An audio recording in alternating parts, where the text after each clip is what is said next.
In this video, I'm sharing my story as a perfume reviewer.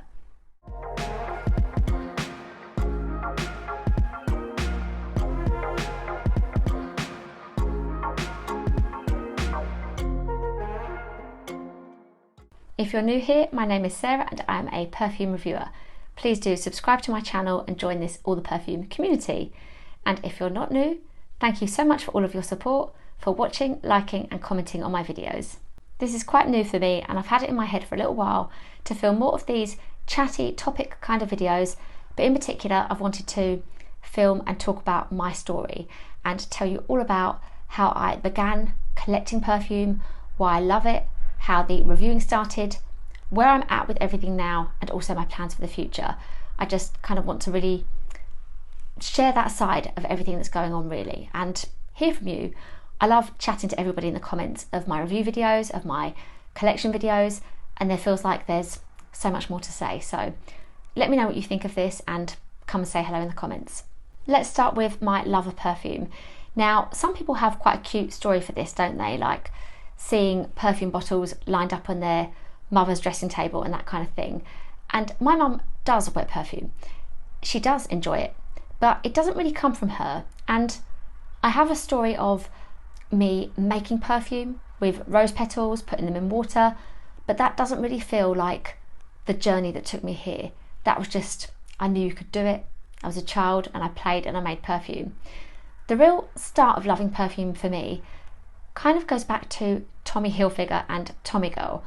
That feels like the start of something where I felt different. I felt different to the people at school and my friends because there was this sample of Tommy Girl in a magazine, like an actual little vial of the perfume, and I loved the smell of it and I took it into school and I was showing other people and nobody else was doing that.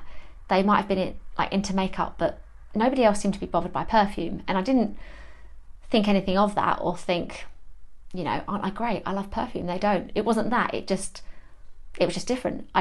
Looking back, certainly I don't know that anybody else did that, but I did. So this was the 90s, that would have been 1997 that the perfume made it into my hands, maybe 1998, and we had a lot of sporty designer releases at that time. So Tommy Girl was the start. I tried it in the magazine and I wanted it. Then it would have been a Christmas or a birthday that I received it, and then along came CKB and Polo Sport by Ralph Lauren, and so I had a good 3 or 4 perfumes in my collection that I enjoyed. I liked to have a perfume. I remember doing an art project where you had to kind of show all about you with your objects and things that represented your personality, and I had a teddy, a karate belt, a bottle of perfume. It was a thing. It was like a thing that was just part of what I did and had. I love to smell nice. And then when I was 15, I had wanted and then received a bottle of Ralph Lauren's Romance, and I took it to a friend's party. It wasn't her 16th, it was like just a summer celebration, and I remember again thinking, like, I'm putting on my perfume. This is a nice perfume and I'm going to put it on and smell nice, and it felt quite linked to identity. Like, I like to wear nice clothes. I even remember my outfit for that particular occasion, but I wasn't so much about the outfits as a bigger part of the puzzle. The perfume was there as well. The perfume was important to me, to smell good and have this lovely bottle of something. Okay, now we've got started. I'm not sure this will fit into the time I have, so let's see how we do. So where are we? It's 1999, I'm 15 and I'm wearing Ralph Lauren's Romance perfume as my signature. I'm really enjoying it. It's my smell, and I have these other sporty smells to rotate with too. The next really significant thing for me with perfume was in February of the year 2000, so that's 25 years ago. I went into Selfridges with my mum and my dad. So this is a London branch of Selfridges. London is a couple of hours away from where I live. Now, with my position in the town that I was born in, I can get there even quicker, which is great. But as a child, with where we lived, it was a 2-hour trip in, and we went to Selfridges and I was offered a little blotter of Balenciaga's Cristobal. And I loved how that smelled. I wish I could have that perfume back in my collection. And I took the blotter into school. I was smelling it, I was showing people. There was a comfort in being able to take that smell with me, and it was quite different. I knew that wasn't a typical smell, but I wasn't trying to have different tastes. I just liked it, loved it, and then was aware that it was different. So then I'm still wearing Ralph Lauren's Romance at this point. A year and a half later, we go on a family holiday and I get a bottle of Cristobal and also a bottle of Boudoir. So I would have tested that within that last year as well.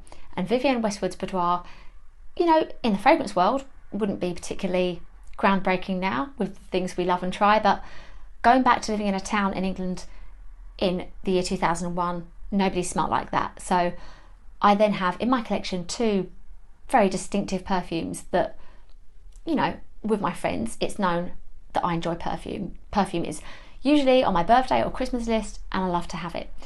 And in fact, a male friend within our larger friendship group in sixth form bought me a little bottle of Charlie Red, and I still love that perfume. So I was known for enjoying perfume, but it just was. We just like what we like, don't we? So it was just always something I really liked to have. Then I start university and I was in shared accommodation, a house of 20 of us in like a Victorian house, and I had 8 bottles of perfume with me by that point, including Ralph Lauren's Glamorous, which I just loved as an evening out scent. And so people would come into mine and my roommate's room and say, "Oh, Sarah, you've got so much perfume." And I've always found that so funny that, you know, what a comparison to the situation now. The thing is, in the second year of university, life went a bit of a different way, and it was a bit of a sliding doors moment, and I can never really know what my life would have been like without the thing that happened. So at the end of 2003, I dyed my hair on New Year's Eve and had an allergic reaction, which led to a problem with my scalp that I still have now.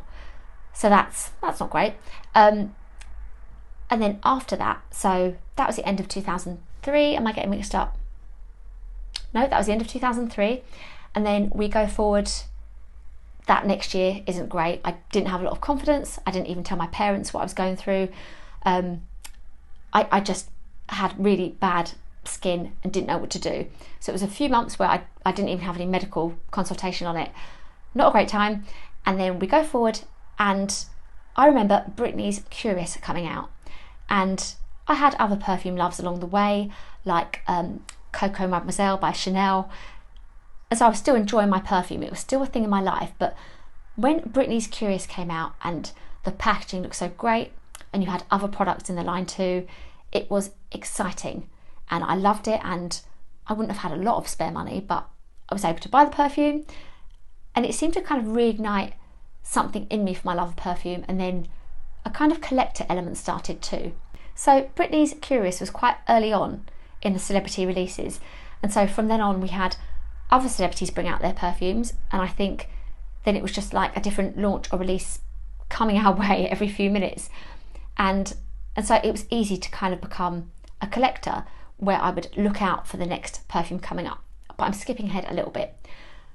I wonder if with my scalp being what it was and my skin issues, if perfume became a little bit of a safe place for me. Like, I could always smell good, I could always be excited about a perfume release, even if I couldn't rely on what was going on with my skin and my health. My health, I guess. I was physically fine otherwise. It was just that problem was so massive in my life, but perfume was kind of steady, exciting and reliable. I don't know, but I just associate that excitement of the Curious launch kind of being a really great thing within a really bad time. Okay, this gets a bit happier. So 2005 to 2006, I've left uni and I was working in my hometown, and there were so many celebrity launches. I was feeling better in myself, things had calmed down, and perfume was all fun and games again. We had Britney's Fantasy, we had the Paris Hilton perfume, True Star Gold by Beyonce, and I had a New York trip planned. And I went to New York on my own for the first time at 21, and I bought perfumes, and that was what my money was for. That was what my spending money was for. What could be a better way to spend it? And I bought Fantasy, True Star Gold, Calvin Klein's Euphoria, and now time means that the fourth one has escaped me, and I guess that's because it's one that maybe hasn't. Curious in Control. Britney Spears' Curious in Control. And I had a lovely time in Macy's. There was a heated up Fantasy hand cream that I love putting on, which I could probably do with today, and I got a t-shirt, a fantasy t-shirt, which I wish I'd kept. And knowing my mum, it could still be somewhere in my childhood home. It was a really lovely experience. So I came back home from that trip with 4 perfumes. So then in that sort of 2 or 3 years where I'm then working, I have disposable income. I was saving as well, but I did have disposable income. I'm looking out for launches. Every time I'm going on holiday, I'm coming back with a perfume. Every time it's a birthday, every time it's a Christmas, I'm buying perfume. And so that's how my collection grew. It's 2006, 7, 8, 9. There are so many launches, so many celebrity launches that are affordable, and they just make collecting very easy, especially when you get a line bring out a group of perfumes at once, and then it's a case of saying which one's my favourite, and it just makes you think you're kind of buying before you've even really decided how much you like anything. So to fast forward a little bit, my friends in 2012, 2013 know me as somebody who loves perfume, and we had Instagram, didn't we, at that time? Instagram was a new thing in our lives, and I would see people blog about their lives and people who liked things that I like reading and finding nice places to eat cake.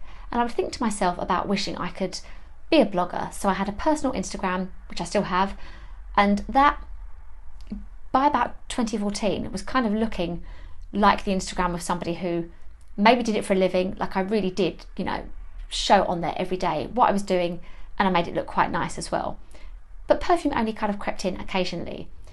Now, as a little kind of hop back to 2013, I did start an Instagram account, and it was called She Loves Perfume.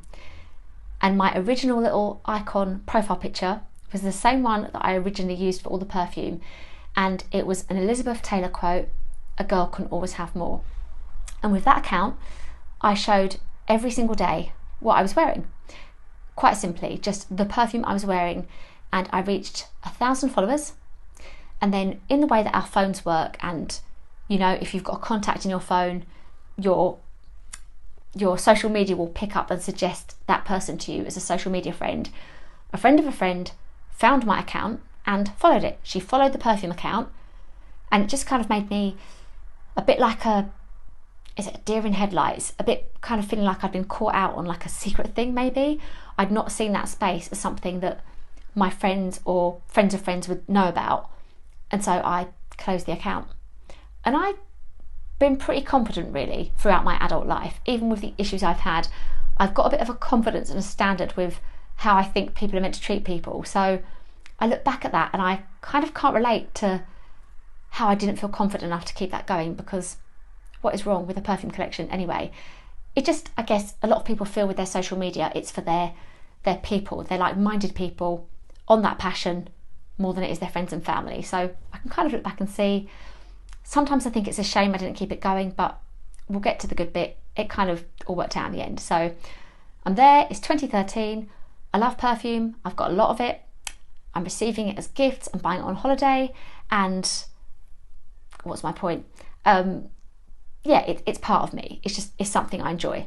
So 2014, 2015, 2016, I still really love perfume. I'm just not buying it as much. I lived on my own, mortgage, bills, life. It wasn't something I would look to spend any disposable income on. I was eating out with my money, and maybe the releases weren't quite as exciting. I didn't find it as hard to not spend on it. It was just, I already had a lot of good ones. It was still coming into my life through those treats and gifts I've mentioned. So it was a bit of a kind of stable period of the collection not really growing too much, and it just not being something I bought. And I remember reading somewhere that it's hard to meet somebody romantically if you've got like a strong interest in something, or I think they even said collection, like they said it's off-putting. And I had the confidence, even when I was single, to think, how ridiculous is that? Like, why would you live your life not doing what you wanted, worried about what somebody might think who you don't even know? This leads us on nicely to Sam, who I met in 2017, and he really enjoyed perfume too. He had quite a few, really. I mean, I don't know what I was expecting, but it wasn't a case of 1 or 2 bottles. He had his own little collection already.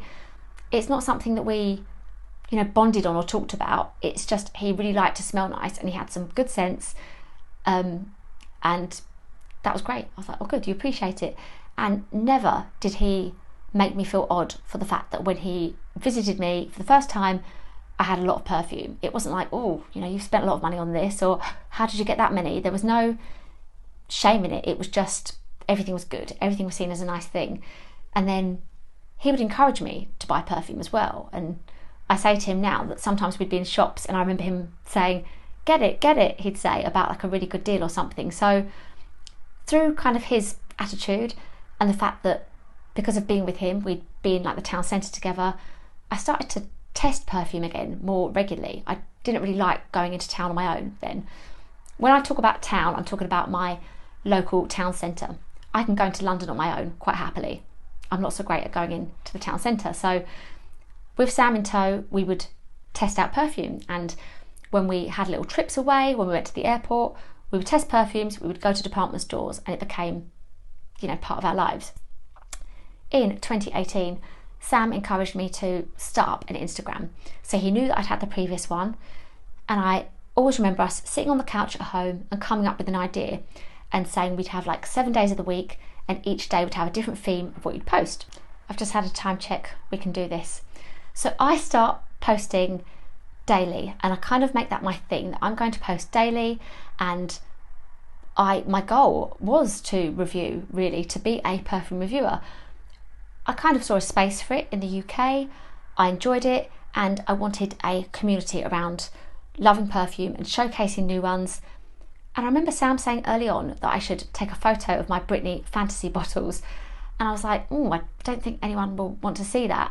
And I was so wrong, because yeah, we love to see collections, don't we, and into people's lives and passions and everything. So yeah, I started sharing what my collection looked like, what the perfumes look like in their colour themes, and I think my All the Perfume page has become quite known for colour, or at least it was kind of back then at the start.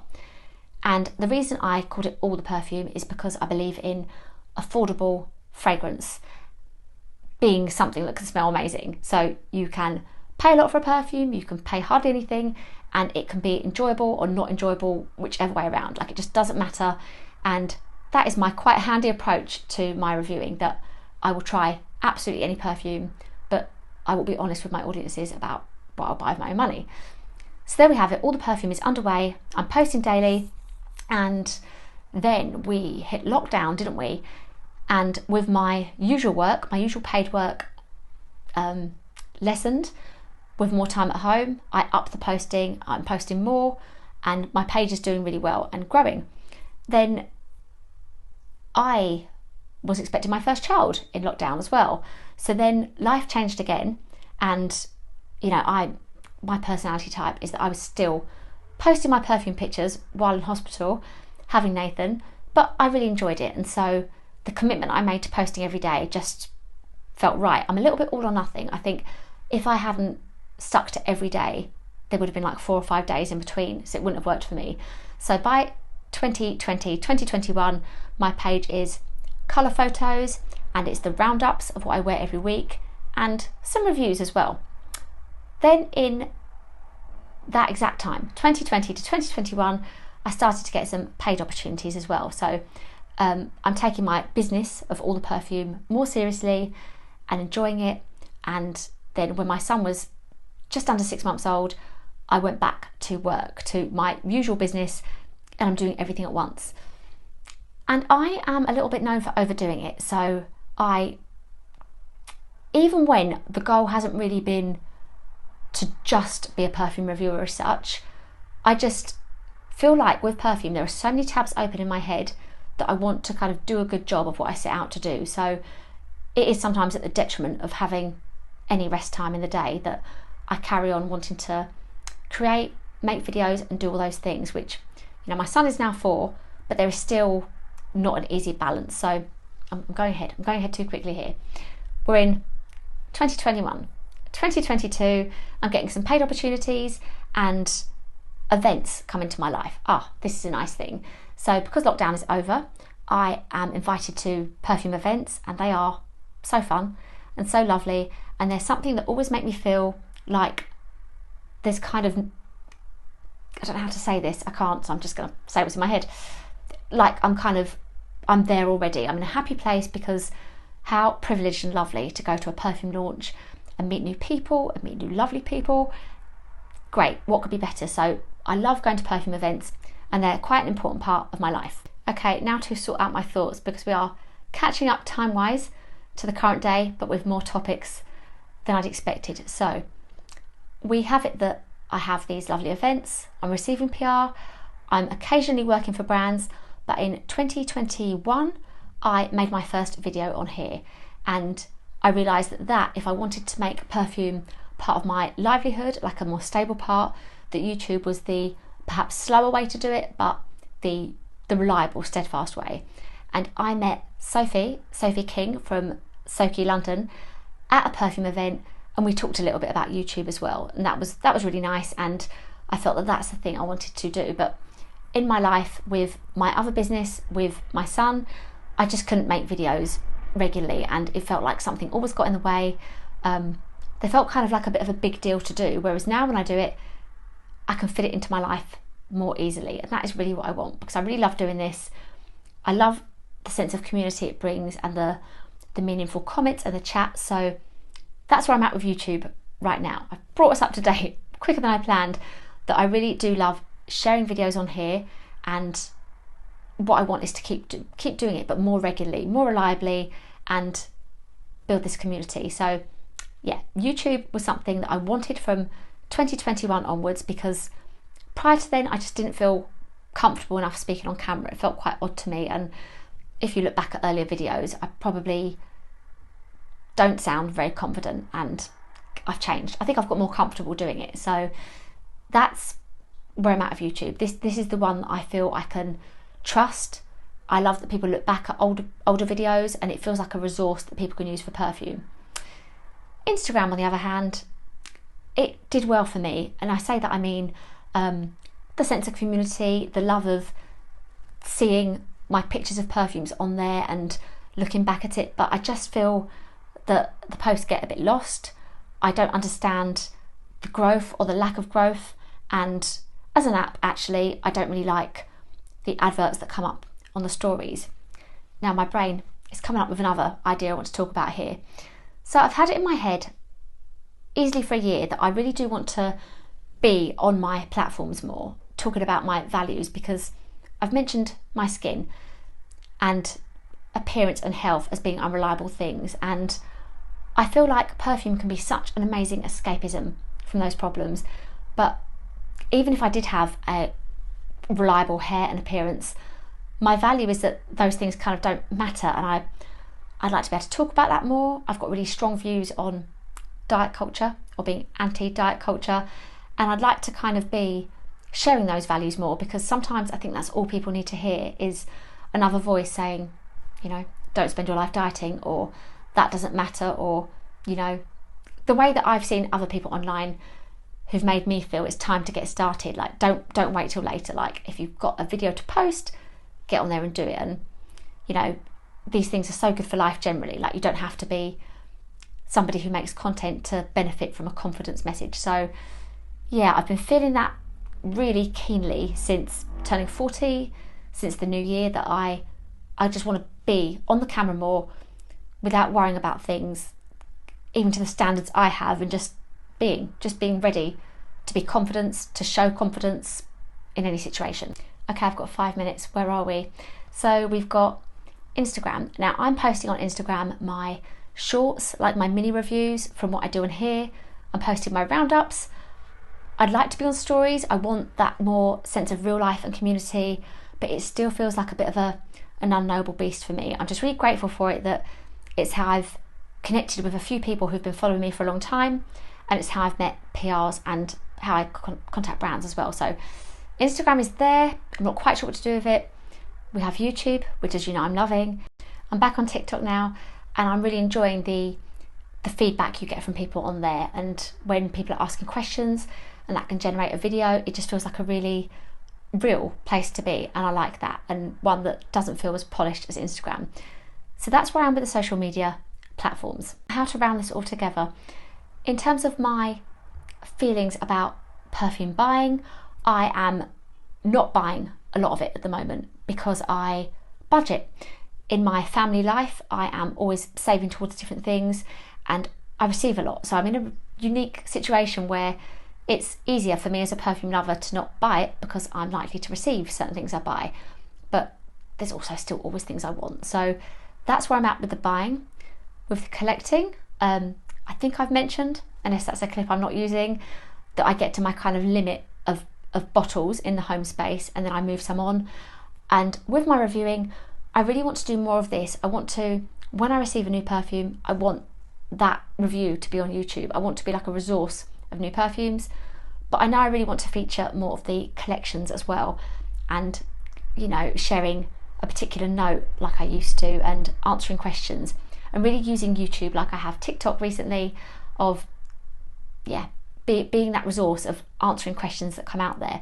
As I mentioned a couple of times, I have my son. He isn't school age yet, and I'm not wishing his life away. I'm actually a little bit stressed at the moment, kind of working out all the next steps. I've got my other business, which I'm working out how much to have in my life, and everything has been a bit hectic. Not least, and some of you know this already, but when we tried for our second baby at the end of 2022, I then became very ill the following year and had to have chemotherapy. And so life's kind of got all of that backdrop of health in it as well, and just can be, I don't really know what I'm saying, because I just carry on and I do too much all the time. I need to rest more. So my goals really are to keep on with YouTube, to really enjoy the amazing opportunities I get, and to get a bit of balance in my life and to rest more, but to really feel in my own life, and also kind of set an example of confidence when you're over 40, confidence as a female in your appearance, in your weight, those things that I still struggle with, of course I do, but just that is what I'd like to kind of feed into the perfume, because perfume is a luxury item. We can enjoy it, we can make our lives kind of romanticise with it, and use it as a bit of escapism. So I've got those things in my head that I'm happy with what I'm doing, but I'd just like to kind of be more on it myself, be more present on platforms, and up this side of my business and take down the other side of it, if that makes any sense. One goal I haven't mentioned is to have my own perfume line one day, and that's really exciting. I'd be lying if I said I didn't want that. I do want that. How lovely would that be? And I would be able to kind of, put into each scent a particular type of profile of perfume that I love. There would be a very sweet cotton candy passion fruit one. There'd be something that was really smoky. I'd love that. I just don't feel that that's a near thing, and that's it. I just don't feel it's a near thing. So really I just focus on my reviewing and where I want to take that, and building a sense of community is where I am with my perfume goals at the moment. This chat and this video hasn't kind of rounded to a conclusion like I thought it would, and I guess that's because things feel open-ended, and some things that are true now were true before, and the way things have changed. But really I'm interested to see what you think of this kind of video, and if you liked hearing more, please tell me. If I don't want it to all be about me, but just any questions you have, I'm here to answer. If you want more kind of information on what it's like to review, what it's like to go to launches, any of that kind of thing, and behind the scenes, I'm here for. And if just as a human, as a busy person who works, as somebody who does more than one job, or as a parent, or as a person who has ill relatives or isn't well themselves, we could go on, couldn't we? But just I'm here for the chat, and just interested in what you think of this kind of video, because I would love to share more things like this on here.